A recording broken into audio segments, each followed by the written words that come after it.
Hey Summoners, my name is Crumbs and I'll be your host for the 12.10 patch rundown. Today, we're going to cover the changes and also provide you with updated tier lists for all 5 roles to give you an idea of what's good and what's not so good for each role this patch.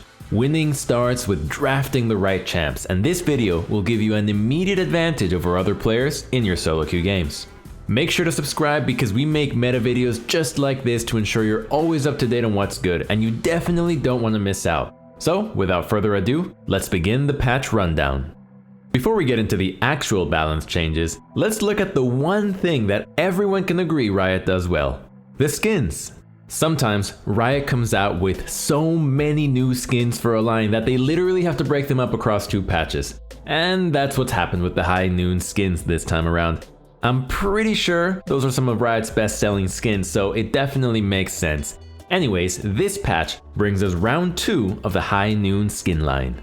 The champs getting these skins are Samira, Sion, Tahm Kench, Twitch, and Victor. My favorite are the last 3, Tahm Kench, Twitch, and Victor. Why? Cause everybody gets a hat. It's sci-fi cowboys with shiny guns and wearing hats. What more could you want from your in-game skins? I'm pretty pumped for these skins, though I know my wallet is feeling the pain lately. I'm just hoping I can re-roll into 1 or 2 of these. They just need to slow down with their back-to-back S-tier releases, we just can't keep up. In addition to these skins, we're also seeing a virtual effects update to both Twisted Fate and Nami. Twisted Fate was definitely in need of this. His current effects look kinda old and crusty. The new ones definitely have a more modernized feel to them that fit the game much better. As for Nami, I think they actually missed the mark pretty badly here. She could have used a bit of a touch-up, but they took away from her water theme. Instead, it looks more like she's lobbing around green life magic. The only reasoning I can think of is that maybe green is easier for visual clarity than the blue transparency of water. Now, let's take a look at the upcoming system changes. In case you haven't seen, this is Riot's massive mid-season update aimed at majorly shaking up how the game is played.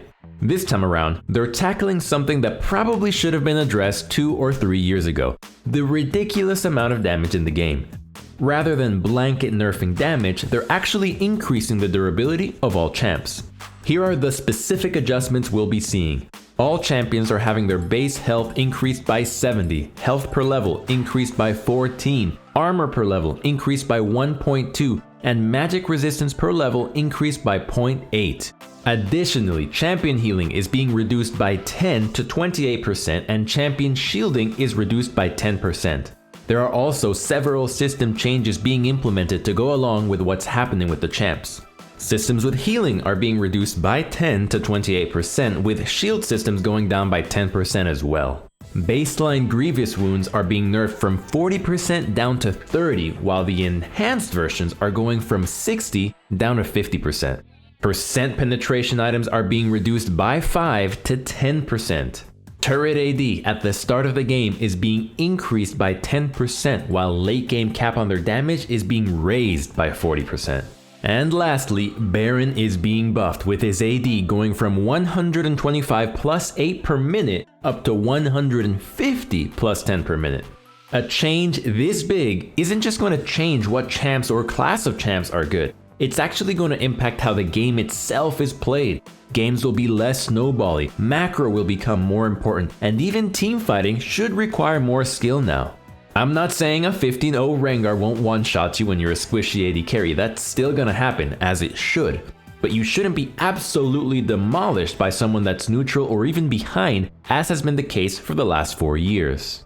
Now, with all that said, we'll definitely be doing a lot of work over the next couple of patches to cover how much the meta is actually changing. I'm sure there's a lot we're gonna miss out on with this tier list. Even we can't be 100% accurate when it comes to predictions. So, make sure you're subbed and have notifications on so you can catch our updates as soon as we post them. And if you want even more help, head on over to ProGuides.com, where our team of top tier coaches is available 24/7 to help. Alrighty, with all the rest of the stuff out of the way, let's take a look at our updated tier list. First, we'll start off with our top laners. Yorick is getting bumped up to the OP tier. This patch is going to favor champs that take extended trades over front-loaded bursty ones, and that fits the Shepherd of Souls perfectly. Once you get even just a single item done on him, he becomes an extremely tough to deal with side laner, with his maiden practically being able to solo melee champs on her own. Yorick's only semi-weak phase of the game is pre-6, but since the durability changes make laning safer and easier, you'll be able to get past that bumpy part easier than ever before. Olaf is also getting promoted to the OP tier. He's already been doing much better as a top laner since his mid-scope update, and 12.10 is only going to take things further. When it comes to fighting long, drawn-out fights, there's a pretty strong argument that there's no better champ than Olaf. The lower he gets, the faster he hits and the more he heals. With burst damage down this patch, it's gonna be pretty hard to beat him as a top laner. He's definitely a champ that I'd expect to get some nerfs, so abuse him while you can. Although, Riot does have a habit of ignoring ridiculously OP top laners for months, so maybe you can use him to rake in free LP for quite some time. Wukong is yet another champ we'll be adding to the OP tier this time around. Man, it's getting kinda crowded up there, but hey, there's just a lot of OP top laners, okay? His passive is all about going for long, extended fights, so he definitely fits the description for what's strong on this patch. Aside from his individual dueling, he also brings some insanely strong team fighting, with his ult being one of the best in the game for 5v5s. Most champs either bring CC or damage to the wombo, but Wukong serves up both, easily shredding through the enemy ranks as you knock them up. Meanwhile, Sion is getting bumped to the A tier. This is something that actually should have been done a bit ago. When you look at Sion's stats, you have to take them with a grain of salt. There are a lot of people that try to replicate everyone's favorite Sion streamer Balfs, going for either Suicide Sion or Glass Cannon AD builds. And when played super well, these could be really OP, but if you don't play them exactly right, you just end up inting and getting nothing done. But when you remove the wannabes from the equation, Sion is just a really solid tank. He does good damage, provides great CC, and is an enormous frontliner. While he's plenty good as a mid laner, Rumble in the top lane is pretty abysmal, and because of that he's being moved down to the D tier. His only trading style is forcing hard all-ins, and that's something he already struggled with up here in the past. That's only going to get harder with durability going up, so he just doesn't really stand a chance in the top lane anymore. Now for the jungle, here's our list. Kha'Zix is finally being moved down from the OP tier down to the S tier, but this one is a bit tentative. Assassins as a whole are going to feel weaker since you won't be able to burst people down as easily, but the thing about Kha'Zix is he isn't a totally front-loaded champ. He does burst hard, but his Q is on a short cooldown, so he may not be quite as affected as we think. Rengar also gets moved down to the S tier. Rengar's damage is pretty overkill, so people being a bit tankier isn't gonna stop him from demolishing games when fed, but it will stop him from one-shotting people when he's down a level and an item. Basically, he'll be a bit more feast or famine-ish, but not so much that he'll feel weak. The biggest question mark for me on this patch is Lee Sin. He's considered a pretty snowball-reliant champ, so you may initially think that he's gonna be worse than his already awful state in solo queue, but I don't think it's quite that simple. He's only so snowball reliant right now because that's what the entire meta is. He may actually end up being better now, since he's pretty good in extended fights, and he actually offers decent utility in team fights compared to other bruisers, since he can actually peel for carries with ult and his shield. So for now, he's a very tentative A tier jungler. Udyr is getting bumped up to the A tier. We've already talked about how champs with more utility and long-term disruption will be better on 12.10. With the simple yet effective stun on his E, Udyr fits that category well. You'll be able to run around fights and be a big hindrance as you put out stuns again and again and live a little bit longer to do so. Elise gets bumped down to the B tier. She's already pretty feast or famine, and you'll be falling on the famine side of things a lot more frequently after this patch goes live. I don't know why you're still picking Elise or even considering it, but hey, to each their own. Karthus is getting a tentative move to the B tier. Less snowbally games means power farming junglers are gonna be quite a bit stronger, but I'm not entirely confident that means Karthus is gonna be great. He may still be overshadowed by the other power farmers that come online a lot quicker. Now, here's our mid lane tier list.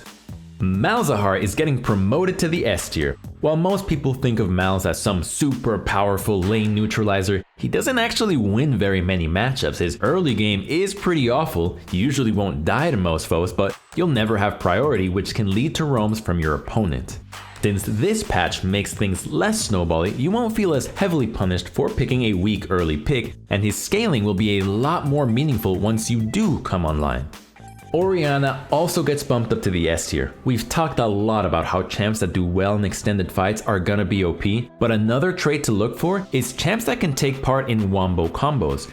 Being able to layer AoE, CC, and damage together is gonna be a huge deal, and Orianna is probably the most iconic champ when it comes to doing just that. Zed and Talon are both getting dropped to the B tier. With damage being lower, assassins as a whole are just generally weaker, and some of them will be much more matchup reliant. You'll need much better laning skills to win early and superior macro later on to actually close out games. If you still wish to play these two and need help with those easily teachable skills, you could always head on over to ProGuides.com for a bit of a shortcut to success. Harder to make work doesn't always mean a pick is hopeless. LeBlanc, on the other hand, just drops all the way down to the D tier. Even in the best matchups, I just can't see her ever being a reliable pick once this goes live. She's already doing really poorly before these changes, so you'll want to stay away from her until further notice. Like assassins, burst mages are also going to take a hit, so we're moving Syndra down to the D tier as well. She's been in the gutter for a while, so I really expect some buffs to come her way pretty soon. Now, let's move things down to the bot lane. Vayne gets promoted to the OP tier. Like some other picks, she's a scaling champ that will benefit a lot from the safer laning that comes with the durability changes. But what's even more important is her percentage-based true damage, which will help counteract the relative damage loss most champs will be dealing with.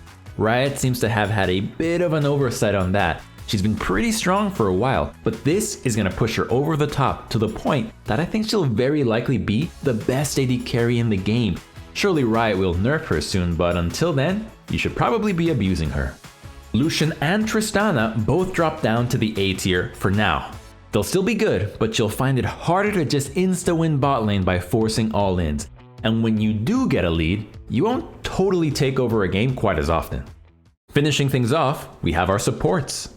With utility being more valuable, how could we not start off by putting Bard in the OP tier? His portal and ult offer completely unique tools that no other support has, so we think that the creative Bard players out there are going to have a massive impact on their games. Lulu gets bumped up to the S tier.